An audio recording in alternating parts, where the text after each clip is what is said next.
The wind came off the Mediterranean before sunrise, cold and salt-edged, sweeping across the coastal plain of the Levant like a blade drawn flat against the earth. It bent the dry grass westward. It carried the smell of smoke, not the clean smoke of cooking fires, but the thick, oily black smoke of burning villages, of granaries set alight, of a civilization being peeled back layer by layer from the land it had claimed. November 25th, 1177. The sun had not yet cleared the horizon, but the sky to the east was already turning the colour of a bruise, deep purple, fading to a sickly copper, the kind of sky that old soldiers read like a letter from God. And what this particular sky seemed to say was not comforting. Somewhere to the south, spreading across the plain between Ramla and the sea, moved the largest military force the Kingdom of Jerusalem had faced in a generation. 26,000 men. Some chronicles say more. Cavalry in iron-scaled armour, light horsemen from the Syrian steppes, archers who could put an arrow through chainmail at 100 yards, veterans of a dozen campaigns under a commander who had never, not once, suffered a defeat that truly mattered. Their supply train stretched so far back toward the horizon that the rearguard could not see the vanguard. Their cooking fires the night before had lit the plain like a city. Their horses were everywhere, watering at streams, grazing on what little grass remained. Their riders loose and confident, their weapons stacked against saddles, while their owners foraged, slept, ate, or simply waited for Jerusalem to fall. Like a jewelled serpent uncoiling across the sand, Saladin's army moved north with the slow, absolute confidence of something that knows it cannot be stopped. And facing them, if facing is even the right word for what was about to happen, was a force that no reasonable military mind would have described as an army at all. Fewer than 500 knights. Perhaps 3,000 infantry scraped together from the dregs of a kingdom that had sent its best soldiers north chasing a fool's errand. A grand master whose order had spent the last 3 days cutting their way out of a siege. A nobleman fresh from 16 years in an enemy dungeon. And at the head of all of it, the thing that made every Muslim scout who reported back to Saladin struggle to keep the dismissal out of his voice. A 16-year-old boy. A 16-year-old boy whose hands were wrapped in white linen because the disease eating his body had progressed far enough that bare skin could no longer grip a sword. A boy whose face, already touched by the disfigurement that would eventually consume it entirely, looked nothing like the warrior kings of legend. A boy who had been told, repeatedly, by men who loved him and men who feared him and men who simply wanted to survive, that the rational, the responsible, the sane thing to do was to stay behind the walls of Ascalon and pray. He had heard them out. He had listened to every argument. And then he had called for his horse. Here is what you need to understand before we go any further. This was not a battle where numbers were close. This was not a battle where clever terrain negated the disparity. This was not a battle where one side had a secret weapon, a technological advantage, a hidden reserve waiting in the hills. On paper, on any paper, in any language, reviewed by any general in any era, this was not a battle at all. It was a massacre waiting to happen. Saladin had enough men to simply swallow Baldwin's force whole, digest it, and continue marching without breaking stride. His commanders knew it. His soldiers knew it. Saladin himself, riding north with his eyes already fixed on Jerusalem's walls, knew it.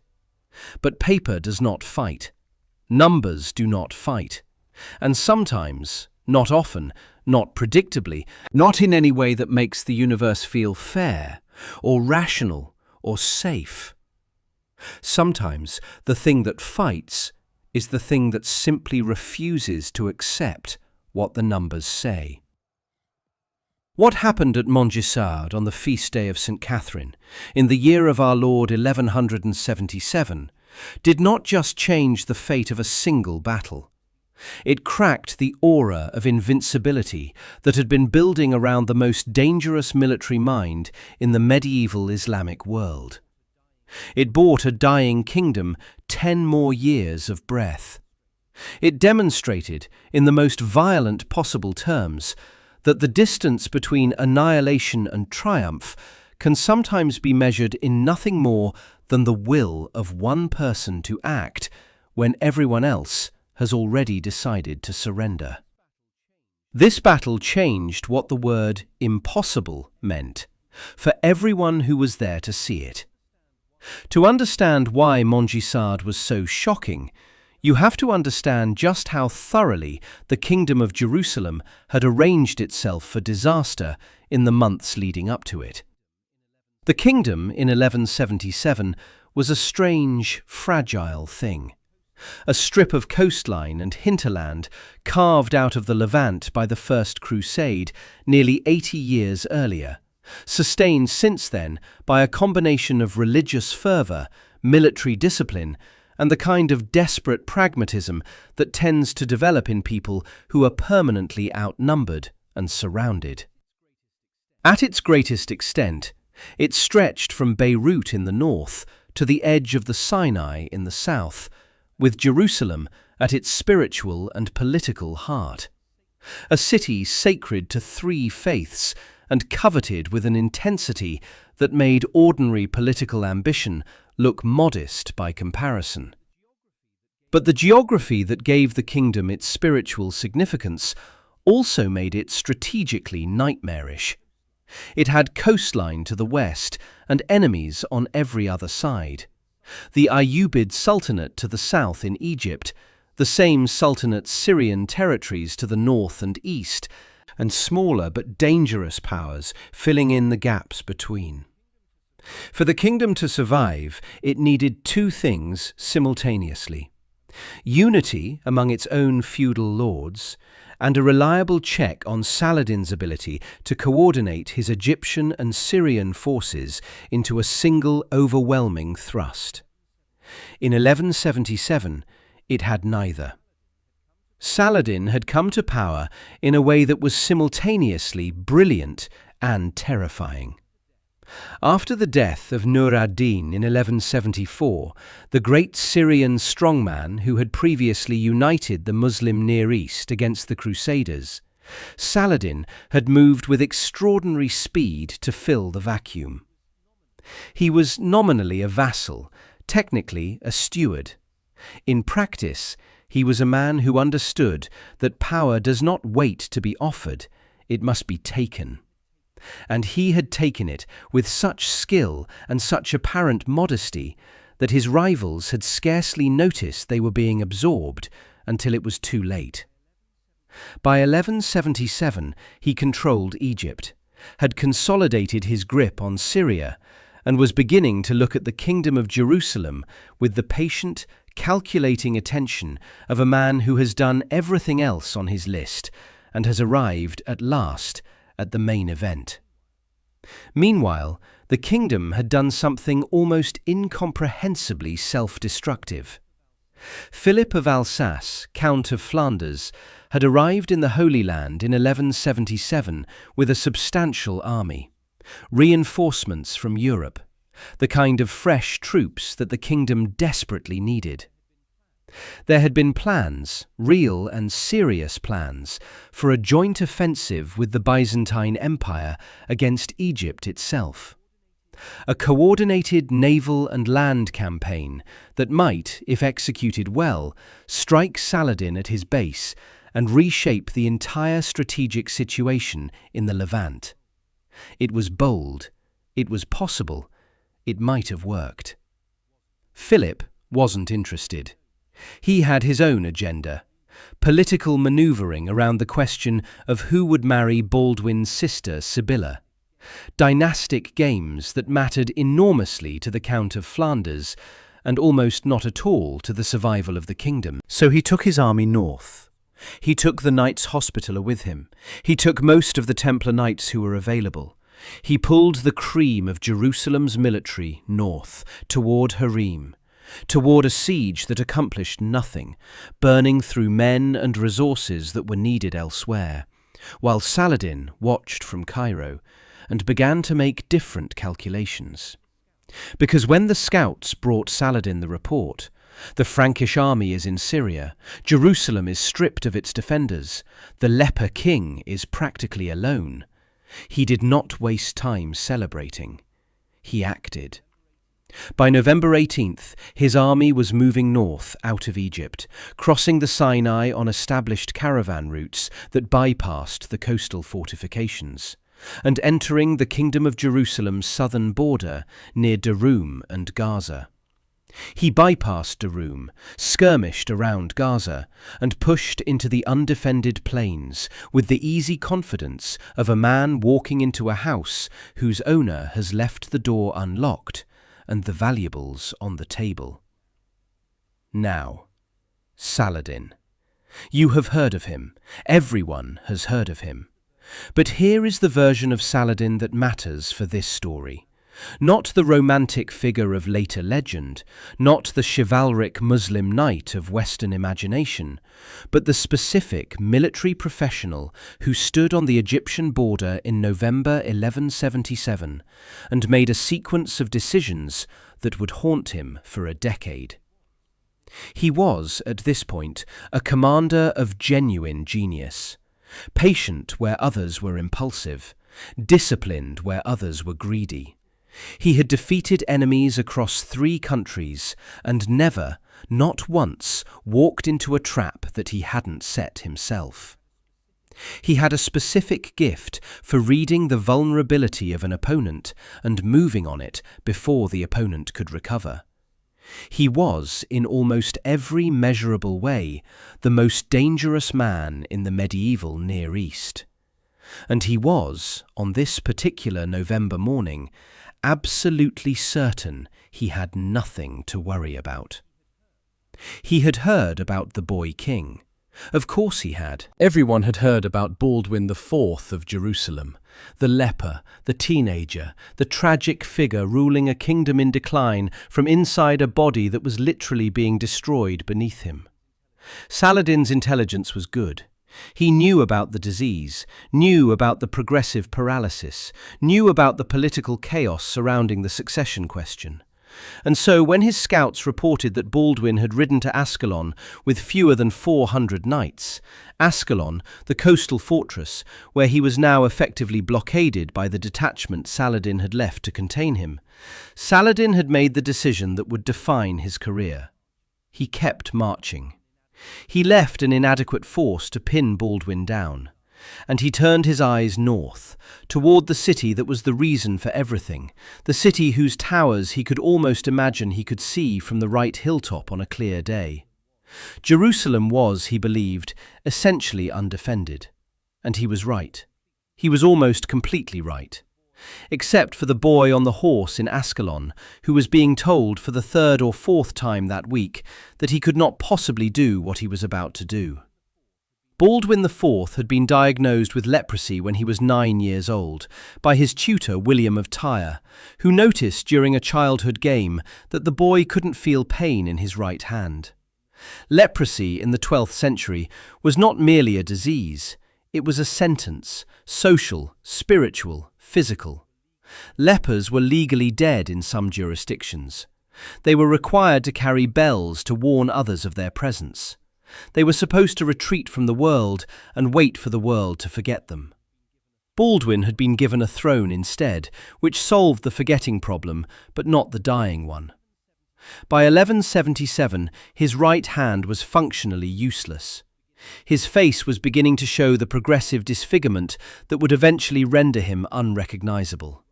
He could still ride, barely, using techniques he had learned from an Arab riding master, controlling his horse with his knees and thighs when his hands could not grip the reins reliably.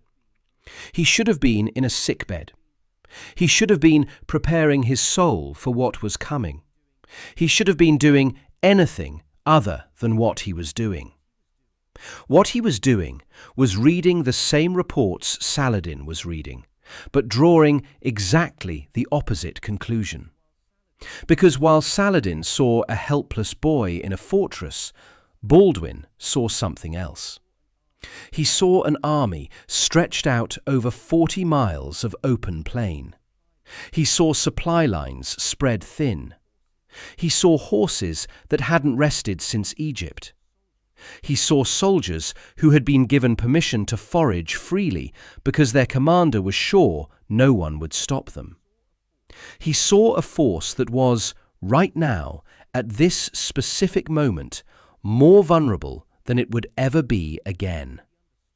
And he understood, with whatever combination of tactical instinct and reckless faith that makes certain people genuinely dangerous, that the moment was now.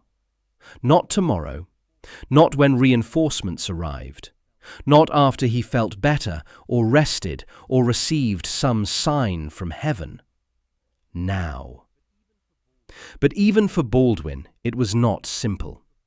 Because before the tactical calculation came the dread. And the dread was real. And it belonged not just to him, but to everyone in the kingdom who was watching what was happening to the land around them. Saladin's army had not come quietly.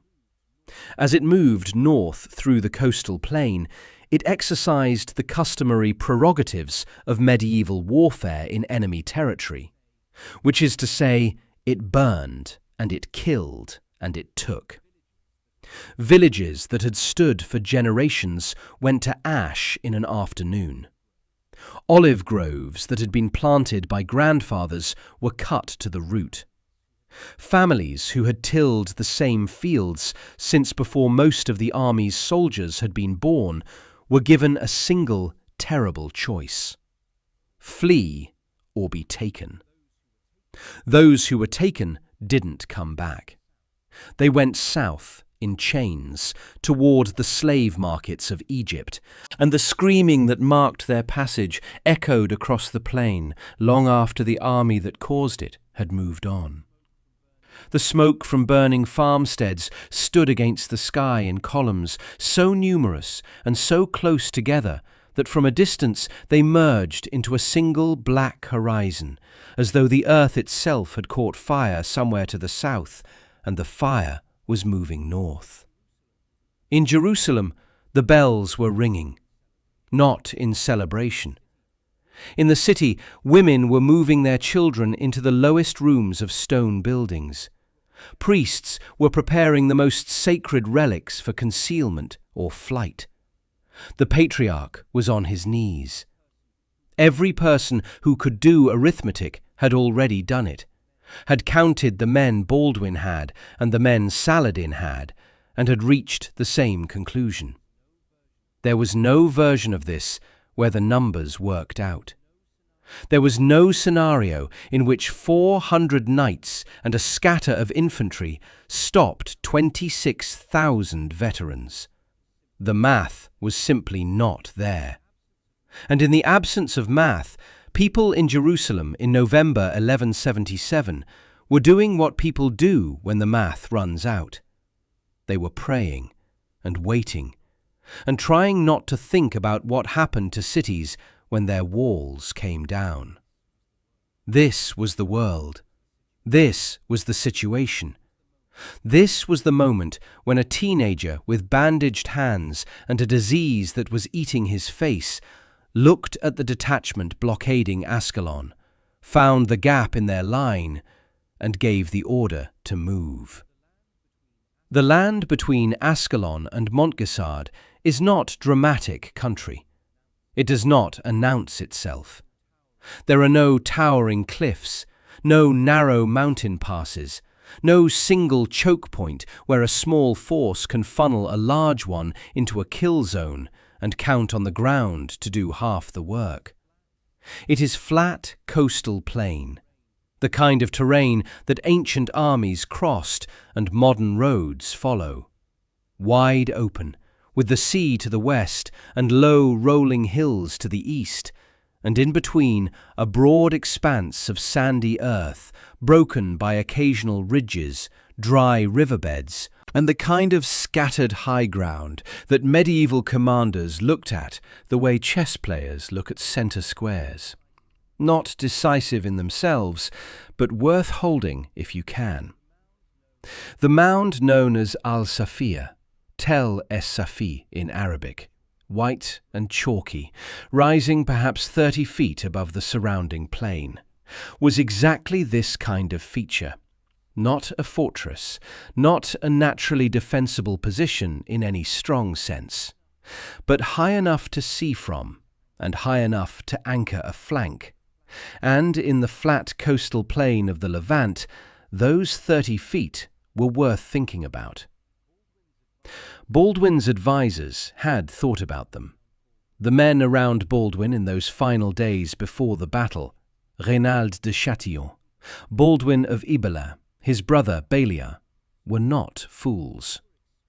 They were experienced soldiers who had spent their careers reading ground the way farmers read weather.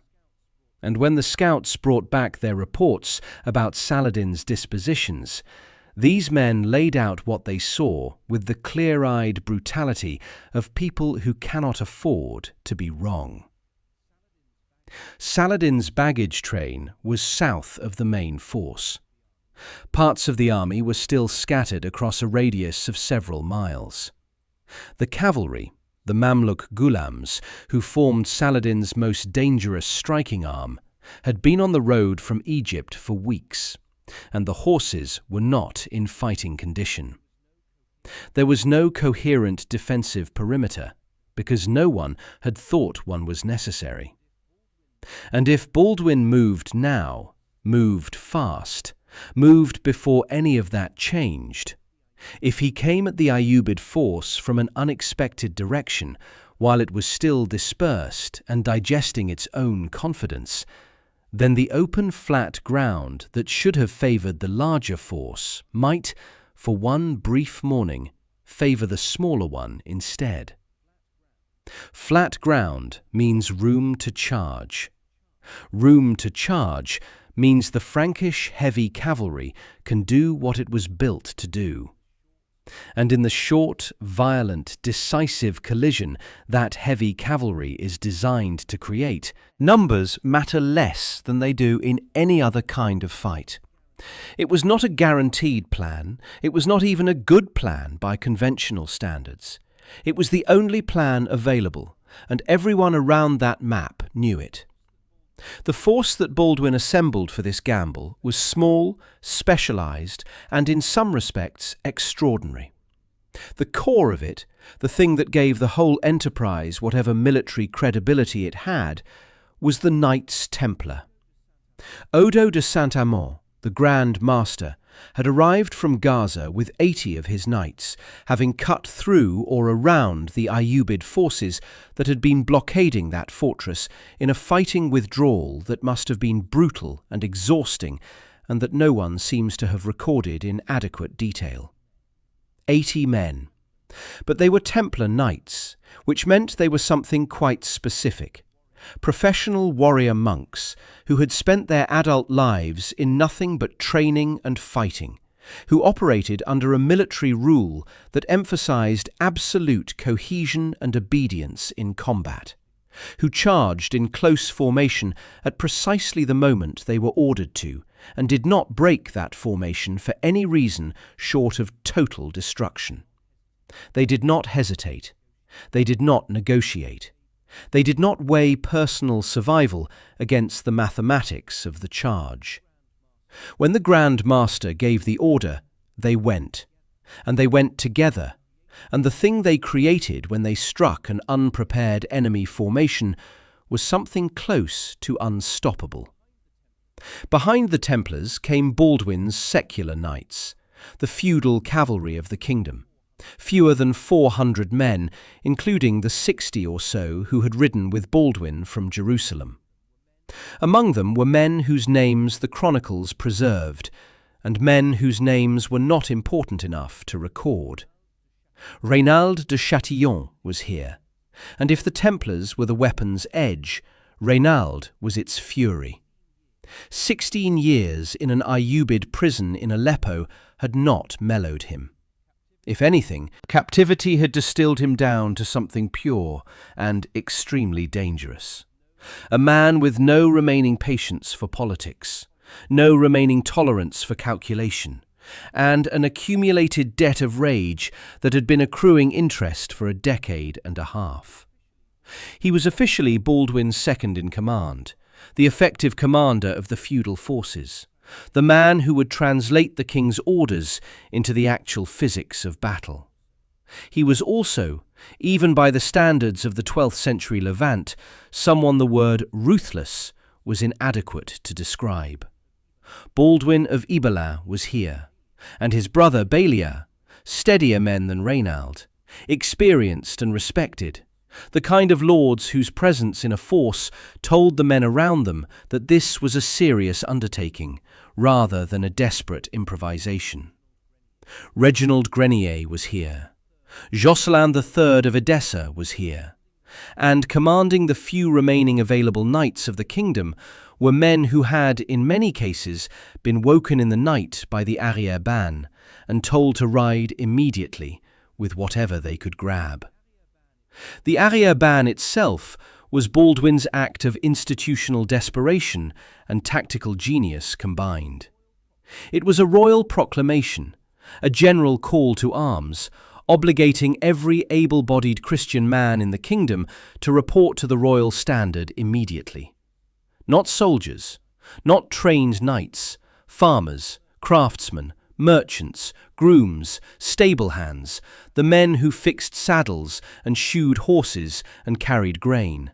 All of them called up, handed whatever weapons could be found, and attached to the force as infantry. They were not professional soldiers. They were not trained for pitched battle. But they could hold ground. They could pursue a broken enemy. They could fill the gaps between cavalry formations and make a force of 500 armoured horsemen look to a confused enemy at a distance in the chaos of battle like something considerably larger and more organised. The burgesses of the coastal towns, Ascalon, Jaffa, streamed in as Baldwin's force moved north, swelling the infantry contingent to numbers that the chronicles estimate variously but consistently describe as several thousand. These men did not know what they were doing in a military sense, but they were following a king who was dying and refused to act like it. And that does something to people. Baldwin also took the true cross. This was not merely symbolic, although it was certainly that. The true cross was the holiest relic in the kingdom's possession, a fragment of the wood on which Christ had been crucified, housed in a gold reliquary and carried into battle by the Bishop of Bethlehem. Its presence at Montgisard was a theological statement and a psychological weapon simultaneously. To the knights riding alongside it, it was a promise. God is here. God has seen you choose this. God is watching what you do with it. To the enemy, when they saw it raised above the charging cavalry, it was something considerably less comfortable. A signal that these men were not fighting for land or glory or survival alone, but for something they believed, with total conviction, was worth dying for. Across the plain, Saladin's force looked different in almost every respect. 26,000, possibly more, organised around a corps of Mamluk Ghulams, the slave soldiers who formed the elite heavy cavalry of the Ayyubid military system. These were men raised from childhood specifically to fight, trained in horsemanship and archery from the age they could walk, organised into units with a cohesion and discipline that rivaled anything in the medieval world. Supplementing them were Turkoman mounted archers, fast, mobile, lethal at range, and substantial bodies of Arab and Syrian infantry, and auxiliary forces in numbers that the chroniclers disagree about and historians argue over, but which were, by any estimate, far in excess of what Baldwin had. Saladin also had his nephew, Taqi ad-Din, commanding one of the wings, a capable officer who would fight effectively even in the chaos to come, and who would almost succeed in stabilizing what was about to go catastrophically wrong. But Saladin had a problem, and the problem was this: none of those 26,000 men were in position. The army that looked so overwhelming on a troop count was, in the days before Montgisar, not an army at all in the operational sense. It was a dispersed collection of units spread across 40 miles of coastal plain, each doing its own thing, because the commander had concluded there was nothing to worry about, and had let the normal discipline of campaign relax. Units were foraging, units were scouting ahead, units were managing the baggage train, which had become bogged down in soft ground somewhere south of the main advance. Horses were watered in small groups rather than kept saddled and bridled, because unsaddling a horse rests it faster, and the horses needed rest after the Egyptian crossing. The cavalry had been marching for weeks, and cavalry horses are not machines. They tire, they need days of rest and good feed before they can charge at combat effectiveness. And the horses of Saladin's force had had neither. There were officers who could have noted these vulnerabilities and ordered corrections. Perhaps some of them did, but the army was moving, the enemy was contained. Jerusalem was 2 days' march away, and the accumulated confidence of a force that has never been seriously challenged in its current campaign is a powerful force against prudent precaution. Saladin had decided the boy was not a threat, and in the calculus of military history, that decision cost him everything. The night before the battle, the dark was absolute. Baldwin's force had moved north from Ascalon along the coast, then swung east and south to intercept Saladin's line of march, a movement of roughly 50 miles executed in less than 24 hours, which meant that the men who were now lying on the cold ground in the dark had been marching or riding almost without pause since the day before. No fires, that was the order, and it held. No fires, no cooking, no light of any kind that might carry across the flat plain and announce to Saladin's scouts that something unexpected was moving toward them. The men ate cold food or nothing, wrapped themselves in whatever they had, and lay on the November ground while the Mediterranean wind moved over them and the stars wheeled overhead in the vast, indifferent dark. Among the Knights of the Order, the Templars prayed. That was their custom before battle, and they did it with the absolute quiet of men who had done it many times, kneeling in the dark in full armor, heads bowed, lips moving without sound. The prayer was not a petition for survival. The Templar rule did not encourage the belief that survival was the point.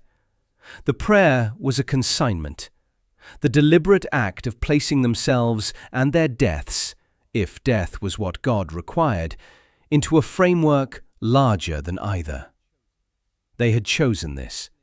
They had chosen it when they took their vows, had been reminded of it every morning since, and the night before Montgisard was no different from any other night in that respect. They were ready.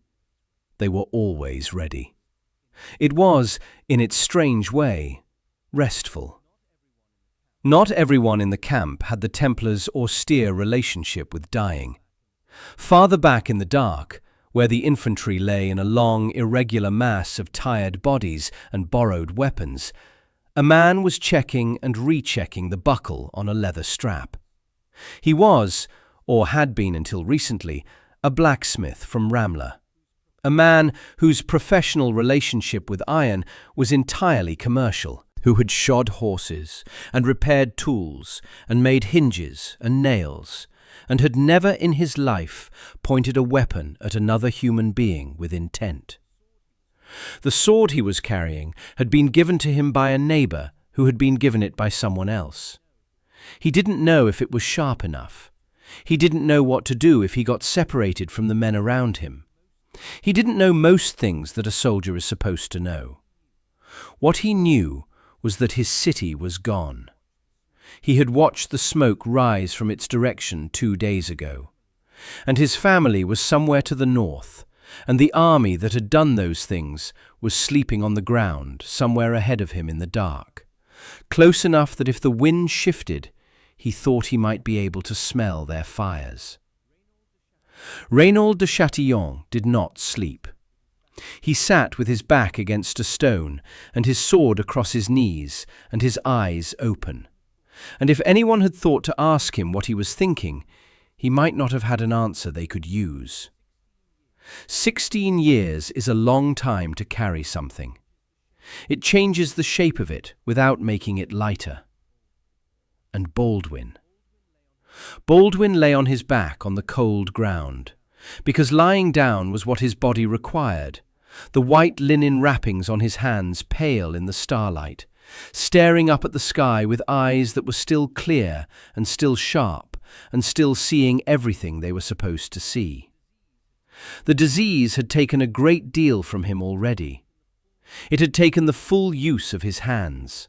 It was taking his face. In the years ahead, it would take his sight and eventually his ability to stand. But it had not, on this night, taken the capacity to feel what he felt. The fear, yes, real and specific and honest. The fear of a young man facing long odds on cold ground, and alongside it, pushing against it, something else. Not certainty. Nothing so comfortable as certainty. Something harder and more useful than that.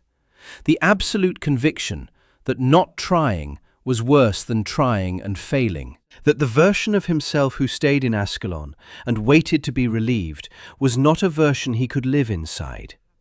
That whatever happened tomorrow, it would not happen to a king who had hidden. He closed his eyes. He did not sleep for long. But he slept. Morning came like a drawn sword. The sun was still below the horizon when the first Frankish scouts came back at a run, and what they reported changed the quality of everything. Saladin's army was there. Right there. Closer than Baldwin had dared hope, and in exactly the condition his advisers had prayed for. The main body was strung out across 3 miles of plain between Ramla and the low rise of Al Safia, and it was not in order. Cooking fires were burning, horses were unsaddled, groups of soldiers moved in no particular formation between the scattered encampments, some foraging, some sleeping still, some gathered around fires with the loose, unhurried posture of men who expect nothing to happen before midday. The baggage train, carts, pack animals, supply wagons, was bogged down to the south, with several hundred soldiers still labouring to free it from the soft ground. There were no defensive lines. There were no prepared positions. There was no cavalry screen positioned to give early warning of approach. The scouts delivered their report in whispers. Baldwin listened. He did not speak immediately. He turned his head toward Reynaud, and Reynaud looked back at him, and in that exchange, a second less, the entire strategic calculation was completed. Then Baldwin raised his bandaged hand. Silence fell across the army like a physical thing. It was sudden and absolute. The silence of several thousand people simultaneously understanding that something was about to happen and that sound was now dangerous. The Templars stopped moving. The infantry stopped shifting on the cold ground. The horses felt it. Horses always do. And even they went still, ears forward, nostrils flared, reading the intention in the bodies of the men who rode them. The wind came off the sea and moved through the grass, and that was the only sound in the world for 10 full seconds. From the top of the ridge, in the grey pre-dawn light, you could see it. The fires of Saladin's camp scattered across the plain below, orange points against the dark ground. The shapes of men moving between them, small and unhurried. The dark mass of horses in their picket lines. The vast, relaxed, absolutely unsuspecting confidence of an army that is certain no one is coming. They were wrong. Baldwin looked at Odo de Saint-Amand. The Grand Master of the temple nodded once, the kind of nod that ends conversations, and turned back to his knights. The morning was early. The sun had not reached the horizon. There would never be a better moment than this one. The Templar horn sounded once. It was not a long call, not the extended ceremonial blasts that signalled formation changes or the complex sequences that carried tactical orders across a noisy battlefield. It was short, sharp, and cold.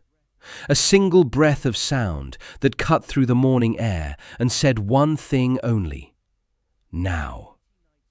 80 Knights Templar put their spurs to their horses simultaneously.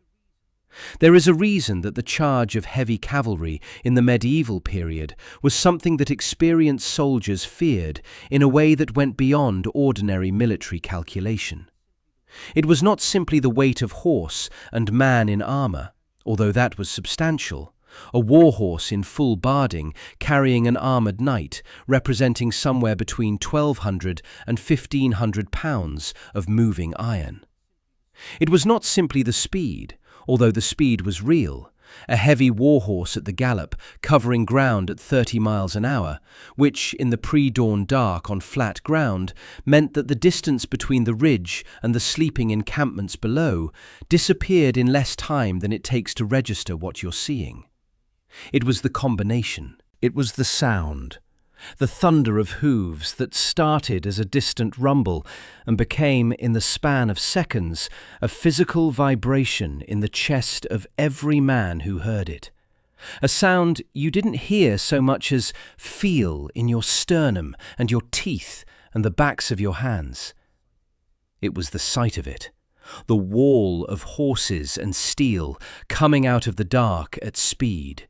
The morning light beginning to catch the edges of upraised lances and the visors of lowered helms. The thing resolving from shadow into shape in less time than your mind could fully process. And it was the smell of it. The enormous animal smell of horses in hard exertion. The hot breath, the churned earth, the iron and sweat, and the specific, unmistakable smell of large living things moving very fast in very close formation.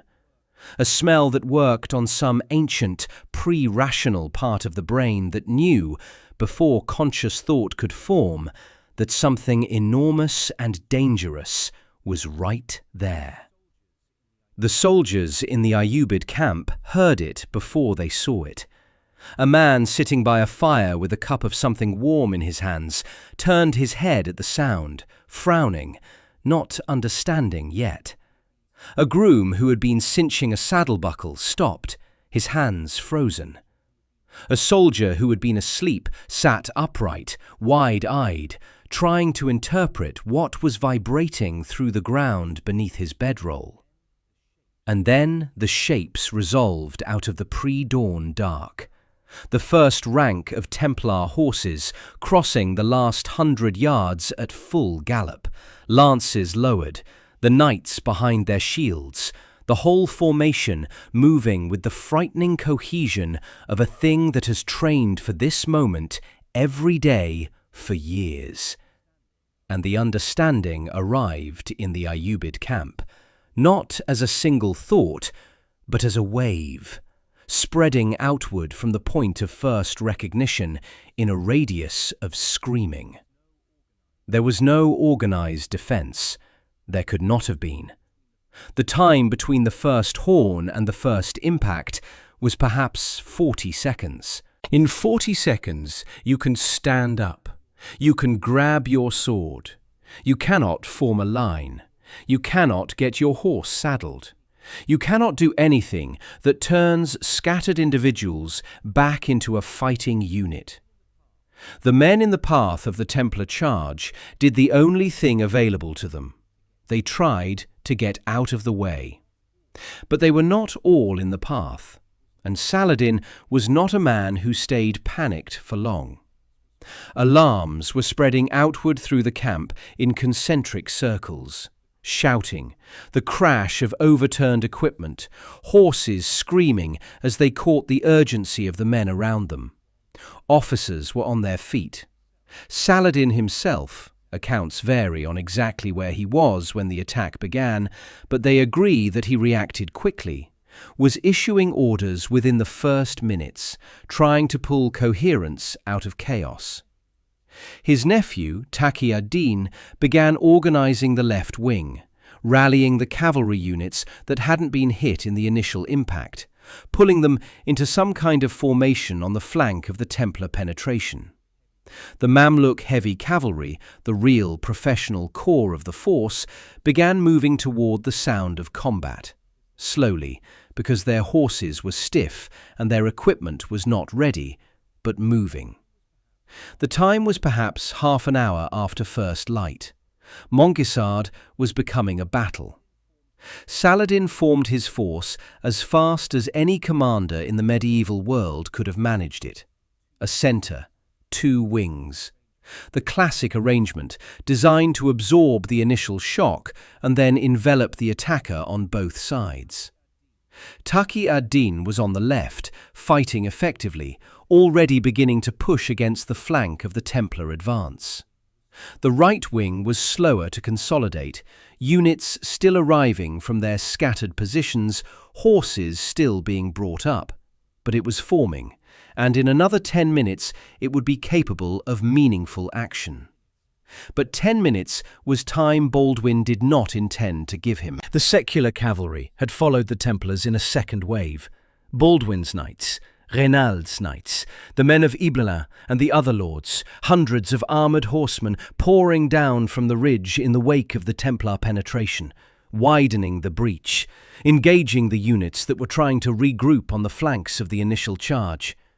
And behind them, still coming, still moving, the infantry of the arrière-ban, streaming across the plain in irregular masses, the trained men in front with whatever discipline they had, the untrained men behind them with whatever courage they could find, all of it flowing forward into the gap that the cavalry had torn open.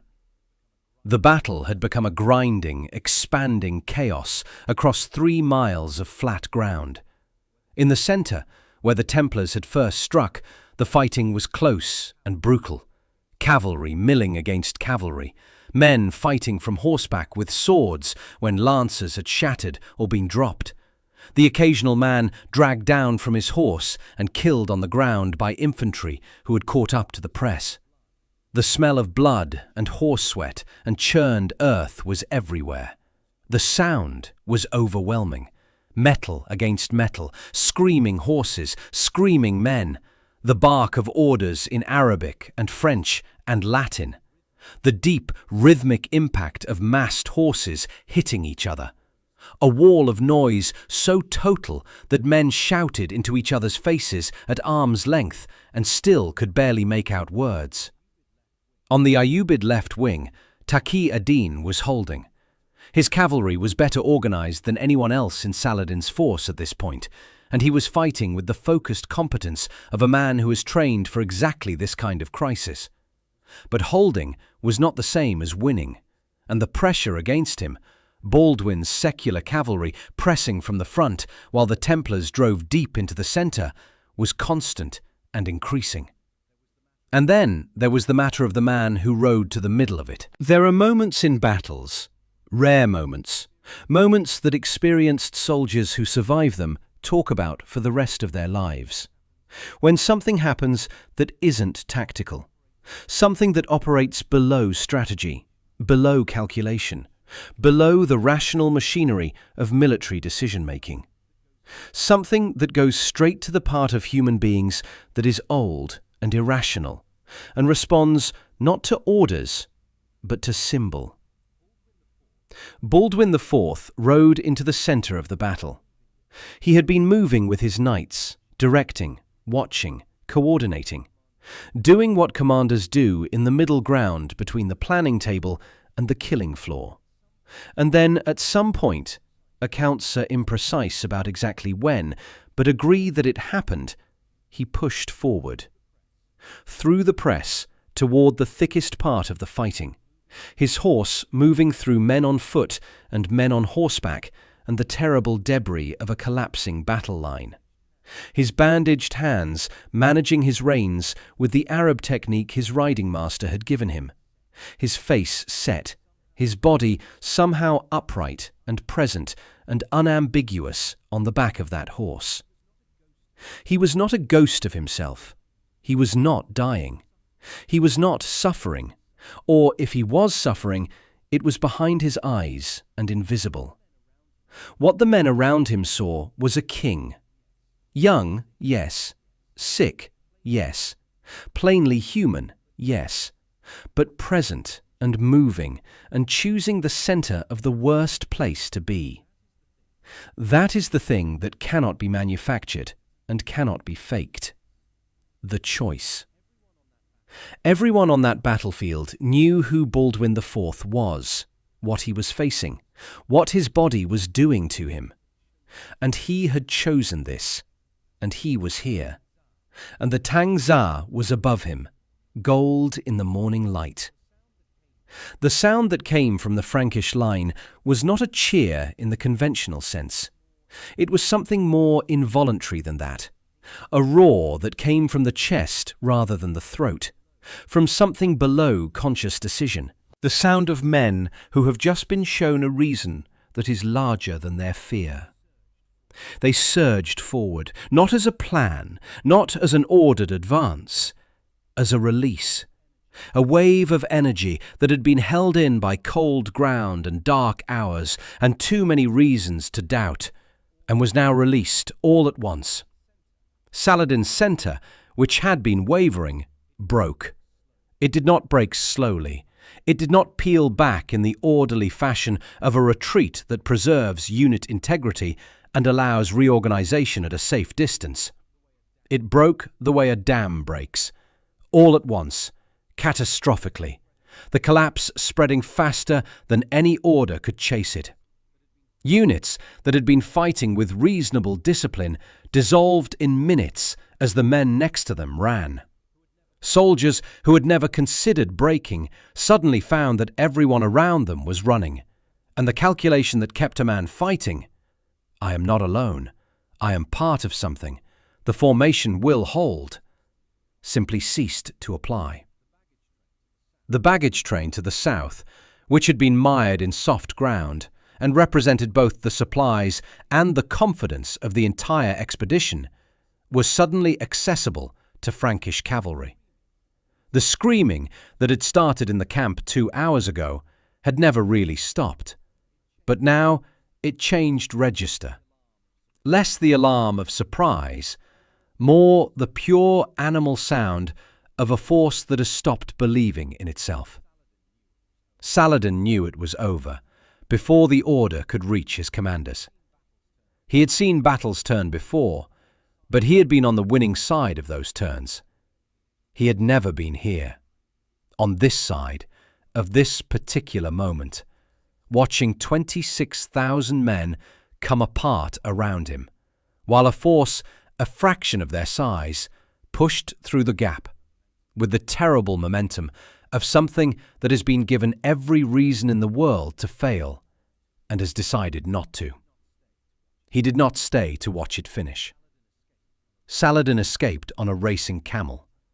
That detail, preserved in the chronicles, noted by Muslim historians with the particular care of people recording something significant, says everything about how complete the collapse was.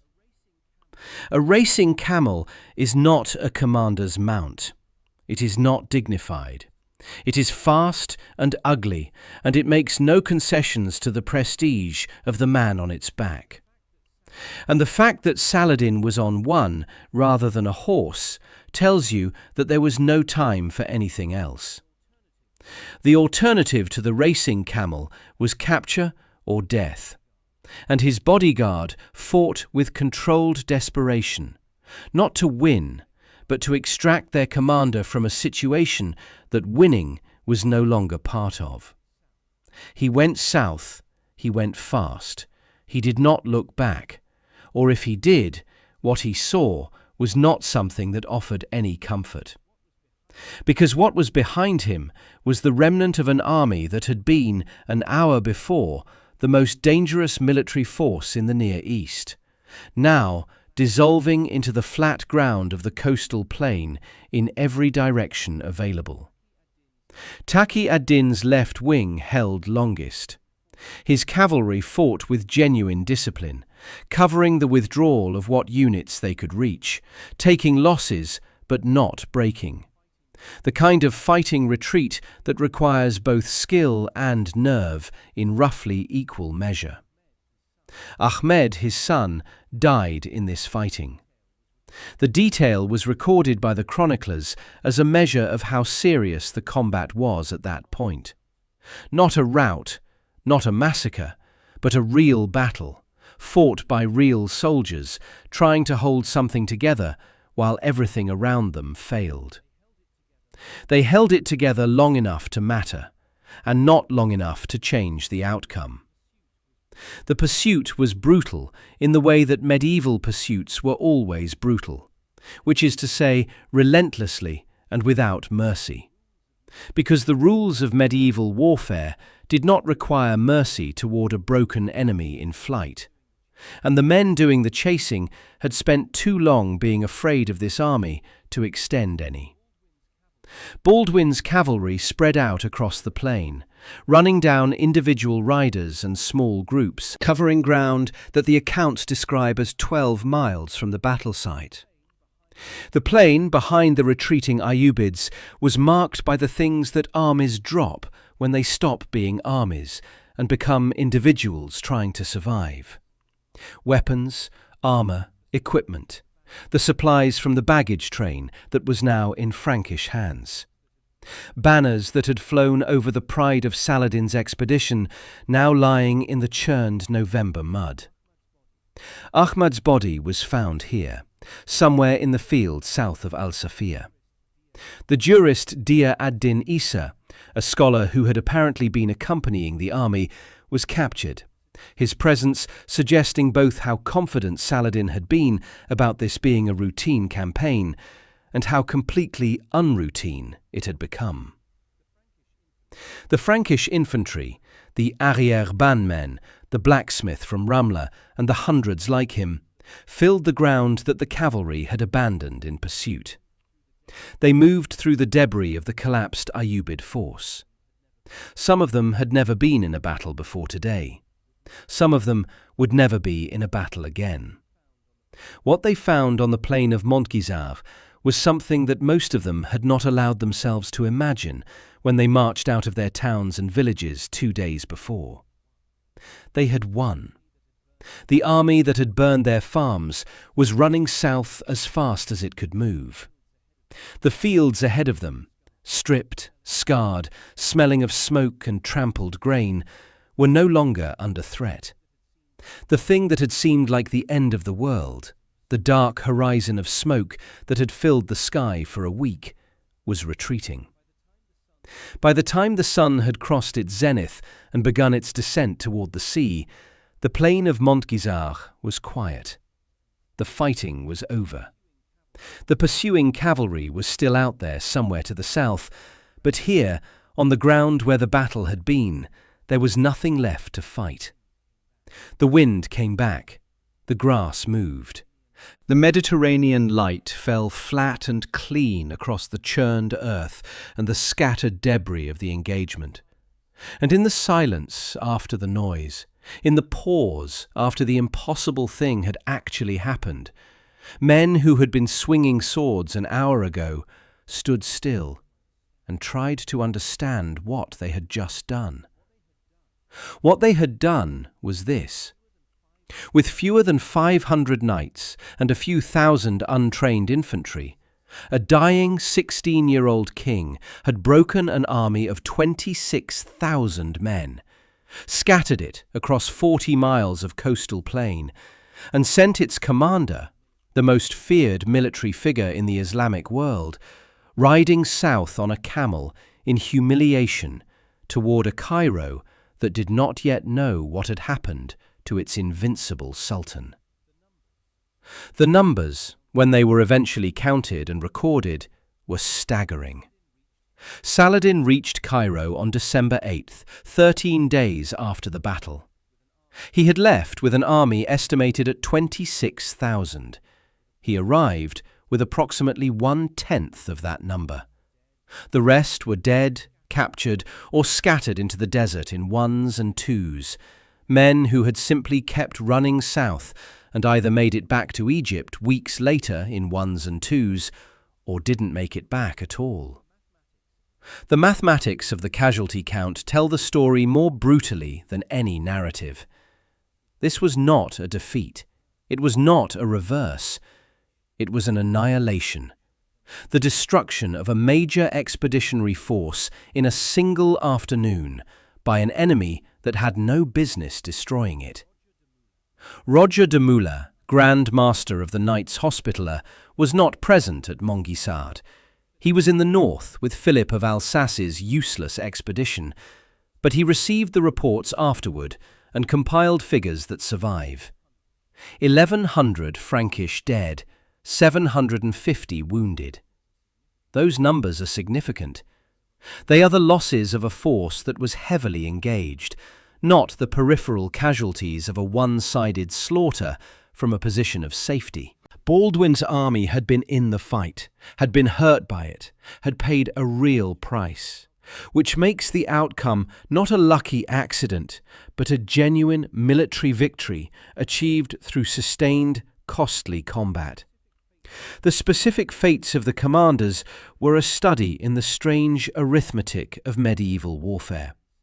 Saladin survived, which was the most important fact from his perspective, and the most consequential from everyone else's. His bodyguard had done its job. The racing camel had done its job. He was alive, humiliated, and already, even in the immediate aftermath of the most complete defeat of his career, thinking about what came next. Taqi ad-Din survived as well, his left wing having held its discipline long enough to extract the bulk of its force intact. His son Ahmad did not survive, and that loss was personal in a way that military defeats alone are not. A grief that the chronicles record briefly, but that must have been present in Saladin's tent for a long time afterward. The jurist Dia ad-Din Isa, captured on the battlefield, became a prisoner of the Kingdom of Jerusalem. What happened to him subsequently, the chronicles do not record in detail, but his capture was noted as symbolically significant. A man of learning and religious authority, taken because he had been confident enough in his sultan's army to accompany it on what was supposed to be a routine campaign. Odo de Saint-Amand, the Templar Grand Master who had led the charge that opened the battle, survived Mongisard. He would survive for 2 more years of warfare. But in 1179, at the Battle of Marj Ayyun, he was captured by Saladin's forces. He refused to be ransomed.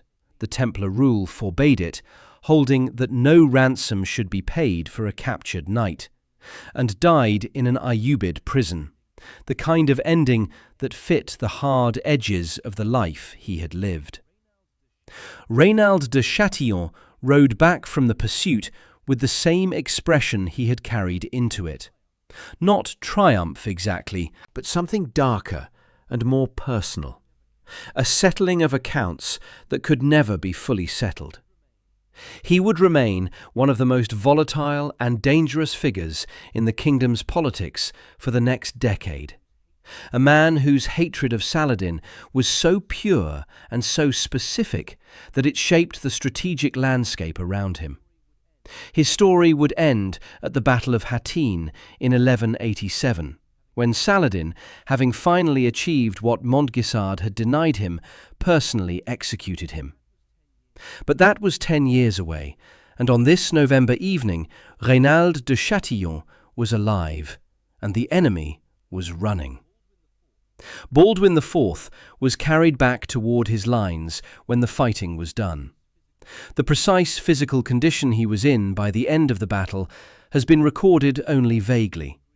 The sources agree that he was exhausted, that his disease had not been stayed by the excitement of combat, and that he required assistance. But he was alive. He was conscious. He was the king who had just broken Saladin. Now look at the battlefield itself. The plain between Ramla and the sea had been transformed in the space of a single morning into something that looked nothing like what it had been before dawn. The orderly fires and organized encampments of Saladin's army were gone. What remained was the aftermath of collapse, visible across miles of ground in every direction. Overturned supply carts, the sprawled forms of horses that had fallen and not risen. Equipment dropped in flight. Swords, shields, bows, quivers of arrows, armor pieces abandoned because they slowed a man who was trying to run. Scattered across the plain in the irregular pattern that fleeing armies leave. Densest near where the fighting had been fiercest, thinning out as you moved south along the line of pursuit. Banners that had flown over Saladin's columns lay in the mud. The baggage train, freed from its soft ground trap by the soldiers who had been labouring over it when the battle began, and then abandoned in the flight, sat tilted and broken and silent. Its contents, food, supplies, the accumulated logistics of a major campaign, scattered around it. The wind moved across all of it with complete indifference. Near the mound of Al-Safia, where some of the heaviest fighting had occurred, the ground was marked in the way that medieval battlefields were always marked, the specific, irrevocable marks of close-quarters violence carried out at scale. Men from both sides lay there, the dead of a kingdom and the dead of a sultanate, side by side on the same indifferent earth, in the same November light, equally still. In Jerusalem, when the news arrived, the sound that rose from the city was something between a cheer and a prayer. The release of a people who had been certain they were about to die, and now, against everything the mathematics had promised them, were not. The patriarch came out of the cathedral. The priests rang every bell. Women who had been hiding their children brought them out into the streets. There was weeping that was not grief. There was laughter that was not quite joy, but something more extreme than either. The city that had been preparing itself for siege was instead receiving the messenger of an impossible victory. And the man on the horse who brought the news could not get a sentence out before the crowd around him drowned it in noise. In Cairo, there was silence of a very different kind. Saladin arrived in his capital on December 8th, 13 days of flight and retreat that had passed through the Sinai, that had been accompanied by the gradual, terrible accumulation of understanding about what had happened. The reports had come in piece by piece during those days. This unit had not returned. That commander was missing. The baggage train was lost. The jurist was captured. The camp was in Frankish hands. Each piece had added to the picture, and by the time he reached Cairo, the picture was complete and unambiguous, and there was nothing to do with it except sit with it. He did not hold court for several days. He did not receive the normal stream of petitioners and advisers. He sat and he thought, and he began, because he was who he was, to think about what came next. The Muslim historians who recorded Montgisard in its immediate aftermath used language that does not appear in their accounts of Saladin's other campaigns. Words like calamity. Words that suggested not just a military setback, but a moral reckoning. The unsettling of a confidence that had been total. The discovery that the universe did not guarantee the outcomes that the mathematics had promised. Some of them, reaching for a framework that could hold what had happened, concluded that the defeat was so severe, so complete, so contrary to every reasonable expectation, that it could only be understood as something ordained by forces outside human calculation. They were not wrong to reach for that framework. Sometimes the facts require it. What Montgisard bought was time, not safety, not resolution, not the turn of the war toward a conclusion. Time, that most precious and most finite of military currencies, the thing that armies die for, not because time itself wins battles, but because time is what allows the living to try again. The immediate strategic consequences rippled outward in ways that Saladin had not intended and could not immediately reverse. His Syrian vassals, the lords whose territories bordered the Crusader states to the north, had been expecting relief that never came. Raymond III of Tripoli and Bohemond III of Antioch were still pressing the siege of Harim, and without Saladin's Egyptian army to threaten their rear, they could maintain it through 1178 without fear.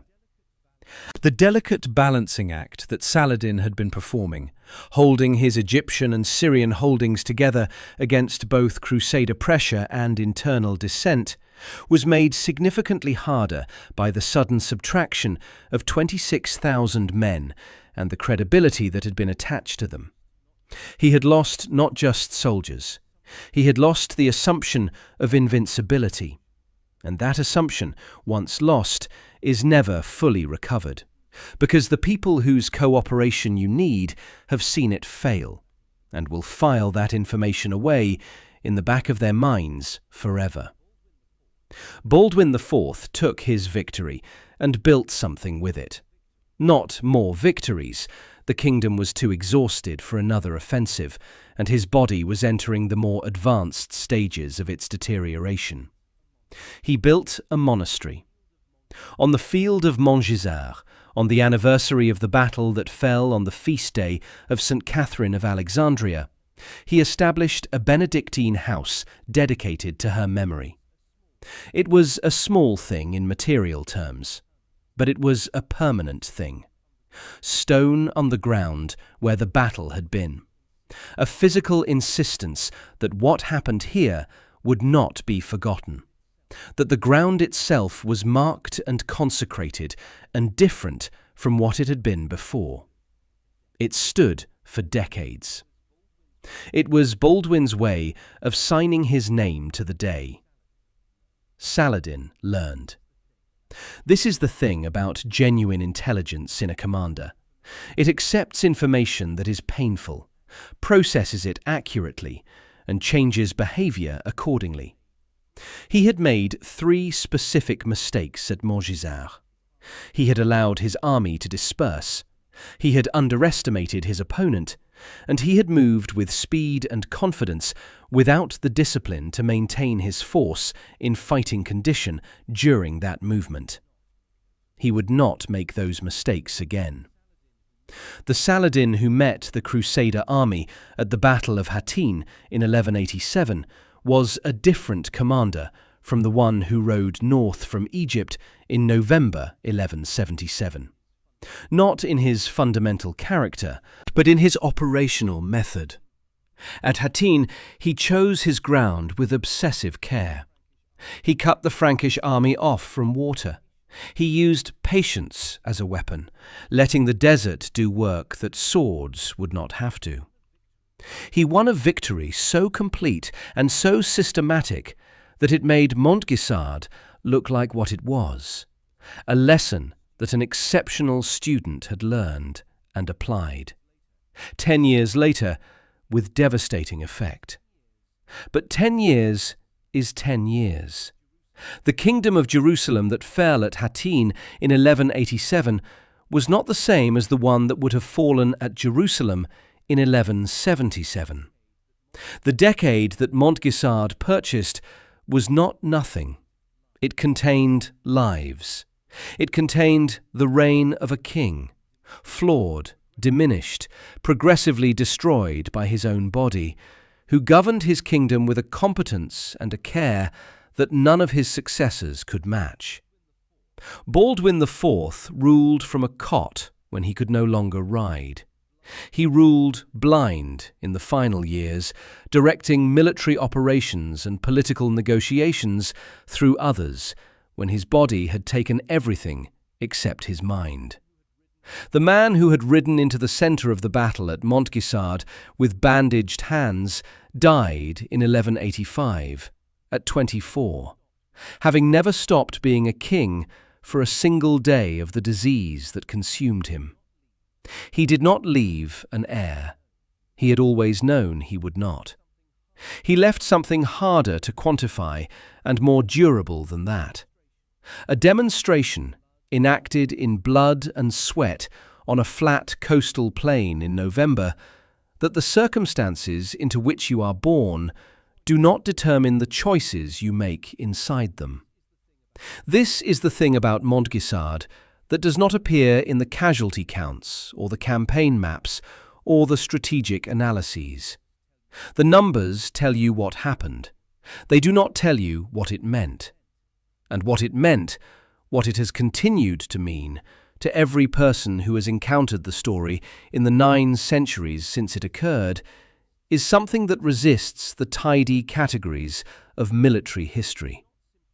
It is not simply an upset. It is not simply a demonstration that mobility and surprise can compensate for numbers.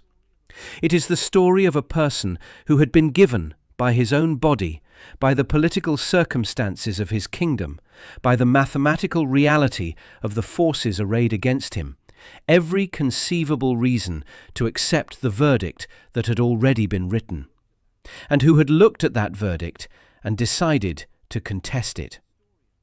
The historians and chroniclers who wrote about Montgisard, both Christian and Muslim, reached for language of the miraculous, because the ordinary language of military analysis did not quite fit what they were trying to describe.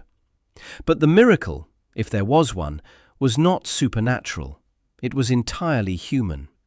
It was the miracle of a choice made in full knowledge of the odds, by a person who understood the odds and chose anyway, in the pre-dawn dark on cold ground, with bandaged hands and a body that was destroying itself from the inside out. Centuries later, the plain of Montgisard is unremarkable. The Mediterranean wind still comes off the sea. The grass still bends westward. Tel es Safi, white and chalky, 30 feet above the surrounding ground, still rises from the flat plain near modern-day Israel, and you can stand on it on a November morning and see the same horizon that the scouts saw in 1177, the same flat expanse of coastal ground stretching south toward Ascalon, north toward Ramla, east toward the hills. There is no monument. There is no battlefield preservation. The ground that was consecrated with stone and prayer by a dying king has been returned to the earth, absorbed back into the landscape, indistinguishable now from the fields and roads around it. People drive past it on their way to somewhere else, and most of them don't know what happened there, and the wind doesn't tell them.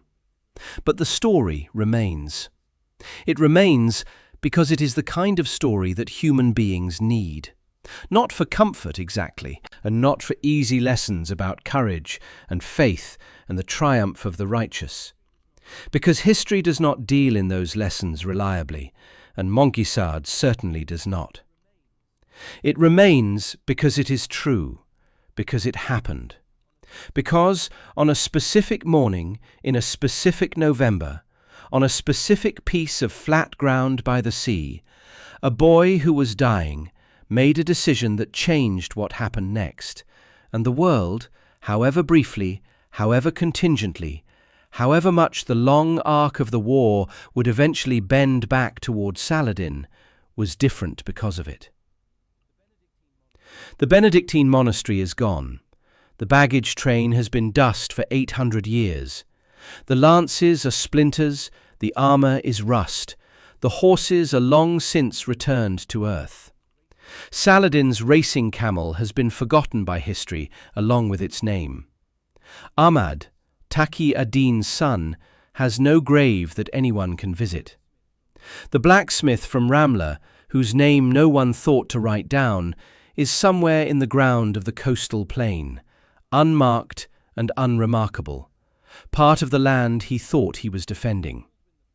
And Baldwin IV, the Leper King who was supposed to be dying too fast to do anything important, he did the thing that cannot be taken back, the thing that time cannot undo.